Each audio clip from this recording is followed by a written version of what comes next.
अहमदनगर जिल्हाधिकारी कार्यालयासमोर शिक्षकांनी आंदोलन पुकारले। कंत्राटी नियुक्ती विरोधासह विविध मागण्यांसाठी शिक्षकांनी हे आंदोलन पुकारले। तातडीने मागण्या पूर्ण करण्याची शिक्षकांनी मागणी केली आहे। सरकारला जाग आणण्यासाठी हे आंदोलन असल्याची शिक्षकांनी भूमिका घेतली आहे। माध्यमिक शिक्षक संघाने आपल्या मोर्चाला पाठिंबा दिलेला आहे, उपस्थित झालेले आहेत। सगळ्यांना विनंती आहे, आपण ताबडतोब लगेच खाली बसायचं। त्यांनी महाराष्ट्रातल्या शिक्षकांचं हे दुर्दैव आहे की या शिक्षकांना या ठिकाणी आत्मदहन करावं लागतंय।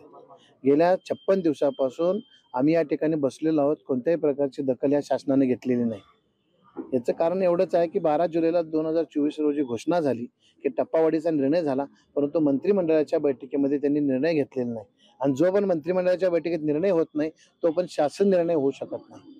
त्यामुळे शासनाला आमची विनंती होती की तुम्ही लवकरात लवकर बैठक घ्या आणि निर्णय करा, परंतु अद्याप न केल्यामुळे आम्हाला हे शेवटचं टोकाचं पाऊल उचलावं लागतं। लोकशाही मराठी ऐका, पहा, जागरूक रहा।